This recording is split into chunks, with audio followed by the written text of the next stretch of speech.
হে hello everyone, কেমন আছো সবাই? আশা করছি সবাই ভালো আছো, সুস্থ আছো, আর অবশ্যই পজিটিভ আছো। পজিটিভ থাকো আর পজিটিভ রাখো। আচ্ছা, আহ, চারিদিকে দেখছি যে ক্ষমতার ভীষণভাবে অপব্যবহার চলছে। ক্ষমতা যে কোনো ক্ষমতাই হতে পারে। তো আমার আজকের ভিডিওটা একটু অন্যরকম। না এটা মোটিভেশনাল, না এটা কন্ট্রোভার্সি, মানে মিলিয়ে মিশিয়ে আছে। তো আহ, চুপ করে না থাকতে পারলাম না। সেটা হচ্ছে যে জোর করে সত্যি কথায় কিছু হয় না, তাই না? আমাদের ম্যান্ডু রানীর বিখ্যাত ডায়লগ, জোর করে কিচ্ছু হয় না। সত্যি জোর করে কিচ্ছু হয় না, এটা একদম সত্যি। জোর করে কিচ্ছু হয় না। জোর করে কারোর সংসারে থাকা যায় না, জোর করে ভালোবাসা পাওয়া যায় না। এগুলো কি হচ্ছে? জাস্ট ক্ষমতার অপব্যবহার। যেখানে দুটো মানুষের মেন্টাল কানেকশন ম্যাচ হচ্ছে না, যেখানে মেন্টাল কি বলবো, মেন্টালিটি ম্যাচ হচ্ছে না, যেখানে তাদের কিছুই ম্যাচ হচ্ছে না, সেখানে শুধু যেটা রয়েছে সেটা হচ্ছে হার জিতের প্রশ্ন। কে জিতবে, কে হারবে। আমি এর আগেও বলেছি যে এখানে ভালোবাসার ব্যাপারটা এখন আর নেই, এখানে হয়ে গেছে হার জিতের প্রশ্ন।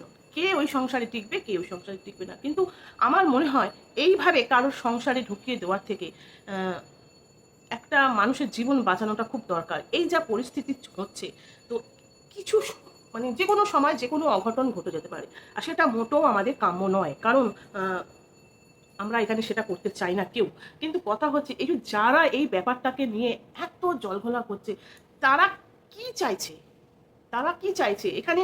যেখানে দুটো মানুষ থাকতে পারছে না, এরা জোর জবরদস্তি সেখানে ঢুকিয়ে দিচ্ছে, সেখানে সংসার করতে বাধ্য করছে। কতদিন ছিল? বড় জোর 2 মাস তারা ভালো ছিল, তারপর আবার সেই পরিস্থিতি আগের মতন হয়ে গেছে।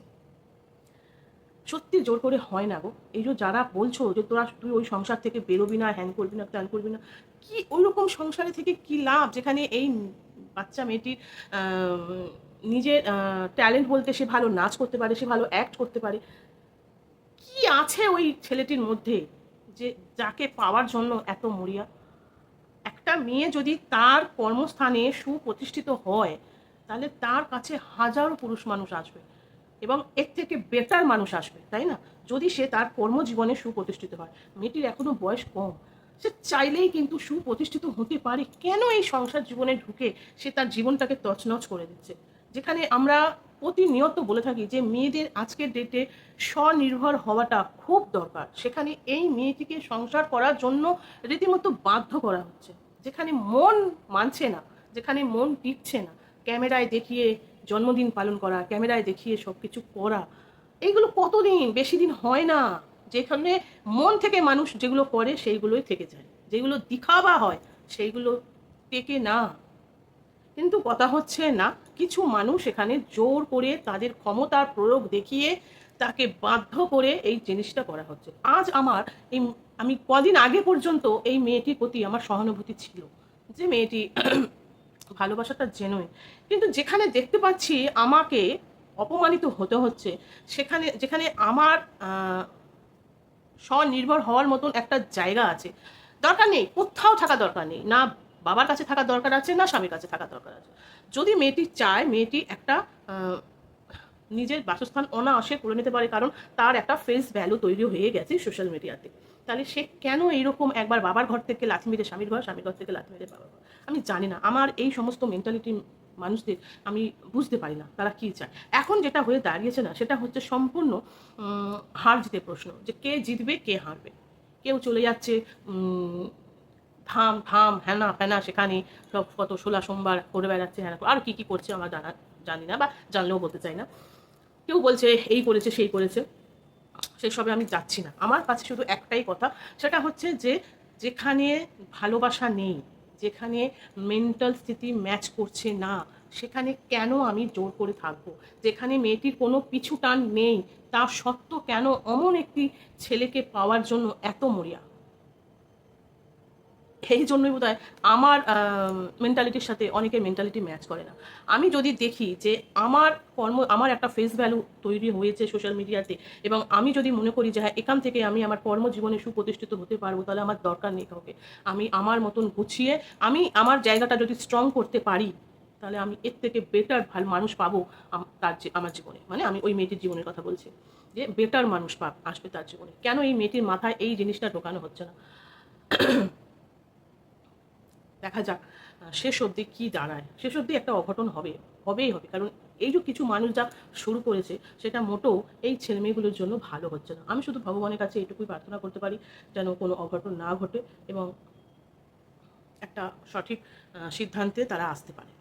এবার একটা কথা বলি, জানো তো ভগবান না কাদেরকে বেশি কি বলবো এটা, কাদের সেবা বলো বা কাদের প্রার্থনা বেশি শোনেন জানো? যারা ধরো এই যেমন ধরো একবার নারদমুনি শ্রীকৃষ্ণকে প্রশ্ন করেছিলেন যে এই তো যারা সাধু সন্ন্যাসী এরাও তো সারাদিন শ্রীকৃষ্ণের নাম জপ করে, তাহলে ভগবান তাদের নাম জপে প্রসন্ন হন না কেন? তখন ভগবান বলেছিলেন যে না, এরা তো সব কিছু ছেড়ে আমার নাম জপ করছে, মানে সংসার ধর্ম কর্তব্য সব কিছু ছেড়ে আমার নাম জপ করছে, একটা জায়গায় বসে আমার নাম জপ করছে। এখানে এমন কিছু পাওয়ার নেই, মানে এমন কিছু বড় কিছু নয়। বড় সেটাই হবে যে তুমি সংসারে থেকে সংসার ধর্ম পালন করে প্রত্যেকের প্রতি কর্তব্য পালন করে চাকরি বা ব্যবসা যাই করো সব কিছু পালন করে সংসার জীবনের থেকে তার মধ্যে দিয়ে সময় বার করে যদি তুমি আমার নাম স্মরণ করতে পারো, তবে আমি তোমার সেবায় প্রসন্ন হব বা সেই মানুষের সেবায় প্রসন্ন হন ভগবান, যে সংসার জীবনে সব কিছু করেও ভগবানের জন্য সময় বার করে তার জন্য তার নাম জপ করতে পারে। সত্যি কথা, একদমই সত্যি। আমি যদি মনে করি যে আমি এইটা পাওয়ার জন্য ওটা ছেড়ে সব কিছু ছেড়ে আমি এটা করব, তাহলে এটা কিছু না। কারণ তুমি একটা ছেড়ে একটা পাওয়ার আশায় যাচ্ছ, তাই না? সে তুমি ভগবানকে পাওয়ার আশায় যাও আর যাই পাওয়ার আশায় যাও, মানে তুমি সংসার ধর্ম ছেড়ে তুমি ভগবানকে পেতে চাইছো। কিন্তু ভগবান সেটা বলেন না। ভগবান বলেন যে না, সংসার ধর্মের থেকেই তুমি আমাকে স্মরণ করো, আর এটাই হবে সব থেকে কঠিন কাজ। কিছু ছেড়ে কিছু পাওয়া তো কোনো ব্যাপার না, কিন্তু কিছুর মধ্যে থেকে আমাকে পাওয়া এটা হচ্ছে বড় কাজ। তাই যদি এমন মানুষকে এবার বলি মানুষের জীবনের কথা, এই যে ছেলে মেয়েটির যে পরিস্থিতি তৈরি হয়েছে, তো এখানে আমি বলবো এইরকম সম্পর্ক ছেড়ে দেওয়াটাই বেটার। কারণ এই সম্পর্কতে পাওয়ার কিছু নেই। কারণ এখানে সম্পর্কই তো তৈরি হয়নি, কাউকে জ্বালাবার জন্য কাউকে এনেছিল জীবনে, মানে তার প্রায়োরিটিটাই বেশি, তার গুরুত্বটাই সেই ছেলেটির কাছে বেশি, এই মেয়েটির নয় কিন্তু। কারণ তাকে জ্বালাবার জন্য বা তাকে ভোলার জন্য এটা করেছে। বুঝতে পারছো কি জন্য আমি কথাটা বলছি, যে ভগবানের ব্যাপারটা তাকে ভোলার জন্য, একে ভালোবেসে করেনি। তাই এই যে মেয়েটি জোর করে এখানে রয়েছে না, খুব ভুল করছে। আমি মনে করব দরকার নেই। কাউকে জ্বালাবার জন্য যদি আমাকে ইউজ করা হয়, তাহলে আমি বলবো এরকম সম্পর্ক থেকে বেরিয়ে যাওয়া অনেক ভালো। যে সম্পর্কে তোমার মান আছে, তোমার সম্মান আছে, তোমার ভালোবাসা আছে, তাই না? তো আমি জানি না কি হচ্ছে, কি হতে চলেছে আগামী দিনে, তবে মোটেও ভালো হচ্ছে না। আর কারণ খারাপ জিনিস কাম্য নয়, এটাই বলবো। আমি জানি না এই যারা এইসব ক্ষমতার অপব্যবহার করছে তাদের মাথায় কি চলছে। তবে দুদিন আগে পর্যন্ত এই মেয়েটির প্রতি আমার সিম্প্যাথি ছিল, বাট মেয়েটির মাথা এতটুকু নিজের বুদ্ধিতে চালনা করে না। মেয়েটিকে 5 জনে মিলে ঘাঁটিয়ে ঘোলা জল করে দিয়েছে মেয়েটির মাথায়, পাক বানিয়ে দিয়েছে। কারণ মেয়েটির নিজের বুদ্ধি খাটাতে পারছে না, ঠিক আছে? আর না, শ্বশুরবাড়ি তুমি তোমার মন মর্জি চলতে পারবে না, এটা হয় না। এটা কোনো বাড়ির কোনো শ্বশুর শাশুড়ি মেনে নেয় না। শ্বশুর বাড়ি মানে তোমাকে একটু তো স্যাক্রিফাইস করতে হবে। তুমি যদি মনে করো যে তুমি তোমার মতন চলবে ফিরবে খাবে ঘুরবে সারাদিন, না, হয় না। তোমাকে তোমাকে তুমি যেটা চাইছো যে সারাদিন ঘুরবে ফিরবে, ক্যামেরা নিয়ে ঘুরবে, হ্যান নিয়ে ঘুরবে, তাহলে তুমি সেই জীবনটা বেছে নাও। দু নৌকায় পা দিয়ে চলা যায় না, তাহলে তুমি সেই জীবনটা বেছে নাও। তাহলে এরকম সম্পর্ক থেকে তুমি বেরিয়ে যাও। আর যদি মনে হয় যে না আমি সংসার করবো, তাহলে সংসার করার মতো করে করতে হবে। তুমি তোমার মতন মনে করবে, যখন খুশি উঠবে, যখন খুশি ঘুরবে ফিরবে। সরি, কাশিটা, দুপুর থেকে খুব কাশি হচ্ছে। তো এইভাবে সংসার হয় না। সংসার জীবনে বহু জিনিস স্যাক্রিফাইস করতে হয়, ত্যাগ করতে হয়, ইচ্ছে বলি দিতে হয়, তবেই গিয়ে একটা সংসার হয়। সংসার জীবন বস অত সোজা নয়।